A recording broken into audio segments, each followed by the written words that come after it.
In a village protected by a sacred tree, one man's test of love almost cost him his life. This is the story of Eric, a man everyone claimed to love. Eric was a young man of about 30 years old. He was tall and good-looking. Eric's parents were farmers. His parents were very social and fun to be with. Everybody loves them.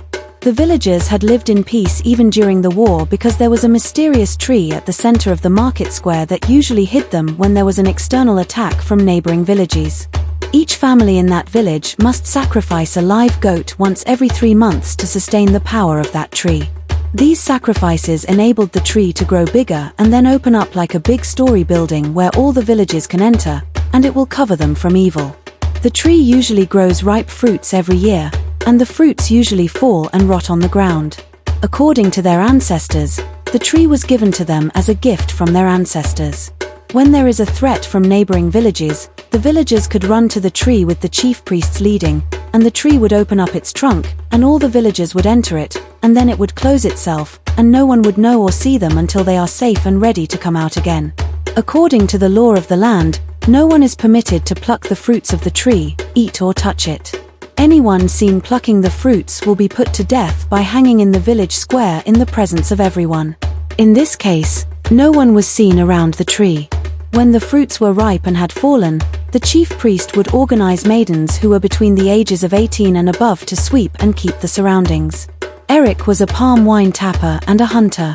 Early in the morning, he goes out to inspect his traps and to bring home bushmeat, which he serves along with his palm wine in his palm wine joint. His palm wine was one of the best in the village. During traditional marriages, people often recommend his palm wine as one of the drinks for visitors. His joint was one of the places where the men of that village gathered to drink, eat, discuss and argue as friends. Latest news and events in the community and neighboring villages could be heard in Eric's place. Everyone greets and respects him because he was a good mixer. The women in the village even gave him a nickname, Ericoko, our son. He was very happy and felt that everyone in the village loved him. He had a wife and 2 boys. He became very popular and often dresses in good clothes. In his mind, he believed everyone liked him. There was an old woman who lived near Eric. She called him and told him that smiles are deceitful, and that not everyone who smiles or laughs with you likes you. Eric argued with the woman, and then the old woman told him to test the love of the villagers. She said, "You see that tree in the market square? Just climb one branch and pluck the leaves of the tree. Don't touch the fruits. Do it on a market day and see the reaction of these people who are cheering you everywhere you go." She continued, "If you pluck only the leaves, you will be saved from death, but you have to do it to see that only God in heaven is a true lover." Eric thought about it for days but did not allow his wife or parents to know about it. He said to himself, "I will do it." On the Eek market day, Eric made his way to the market square with a long ladder. He climbed the tree in the presence of all the people who were present at the market. Everyone was surprised to see him. Some say he was mad, some say he was punished by the gods, and others concluded that he wanted to go to his early grave, so he was looking for who to kill him. He had a bag on his back, and then he began to pluck the leaves from the tree, and then 10 minutes after he came down, he carried the ladder and headed home. Everyone he greeted on his way home refused to answer him, and in a moment, the elders and the king were informed. Eric went straight to his house and kept the bag behind the door of his house. He then went to the old woman and told her everything, and the reaction of the people. She said, "Watch out, the king will soon send for you, but until the judgment, don't say anything to anybody." That day, the king called the elders in the council and told them what Eric had done. "This is punishable by the law of our land, and this boy, who knows the law, has done this unspeakable thing," said Mr. Okafor. "This boy should be killed," said another elder. "He plucked and ate the fruits without fear, so he must be put to death," said Mr. Okoro, who was Eric's friend. The whole council of elders was annoyed and then sent for Eric's father, DD, and told him everything that had happened. He cried and begged the king and elders to forgive his son and to ask for some money to be paid instead of his life.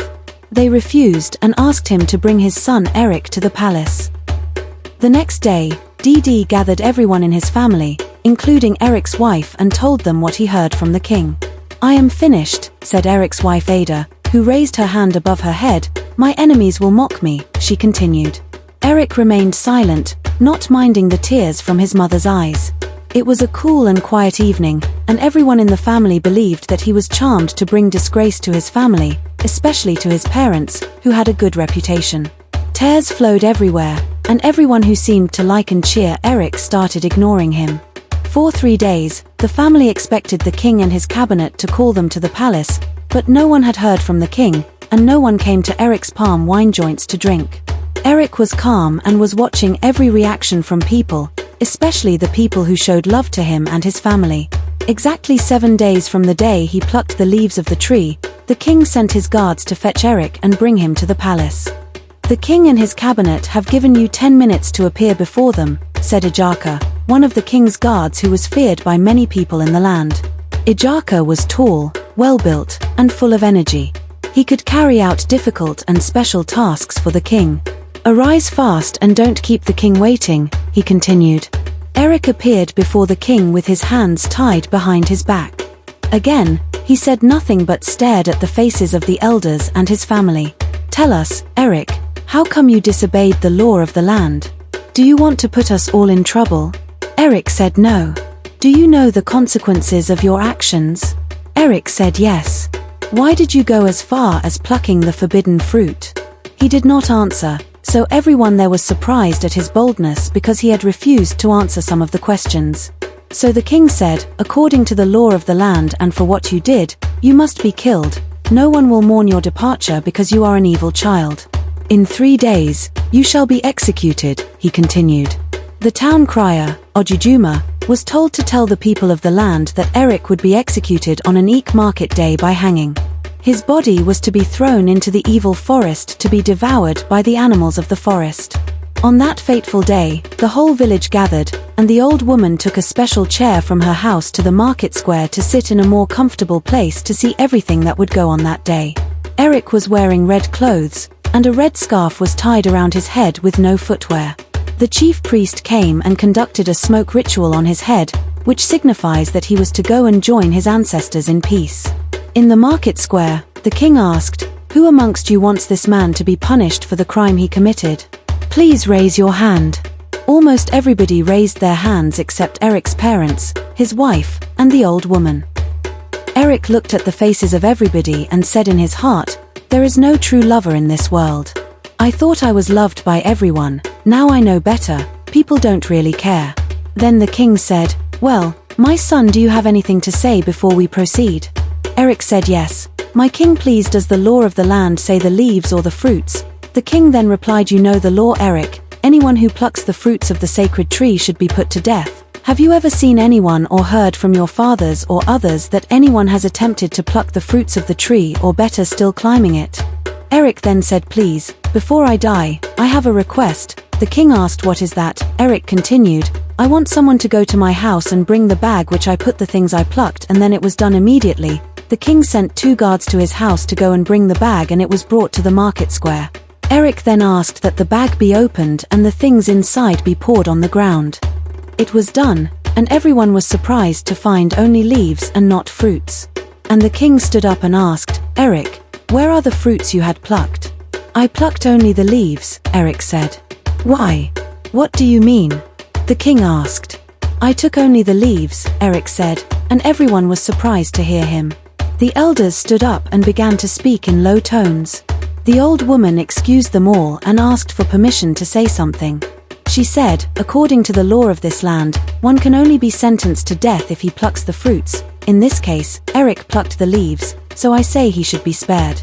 Eric was given a chance to speak. He said, "I thought everyone loves me and I wanted to test the love which the whole village professes to me." "Expensive joke," said Okafor, one of the elders. Everyone yelled, "Let him be killed, both great and small. Let every young man in the village learn from his stupidity, even his friends and elders who received free cups of palm wine from Eric."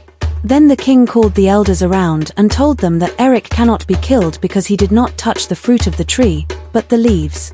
At exactly 5:30 p.m., Eric was set free, and then his family jumped on him. One by one, the villagers began to leave.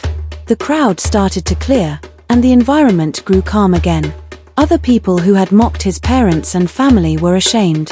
And so, Eric learned that not every smile means love, that true love is tested, not spoken. What would you have done if you were in Eric's place? Let me know in the comments below. If you enjoyed this story, don't forget to give it a thumbs up, subscribe, and hit the notification bell because I have more powerful African stories like this one coming your way.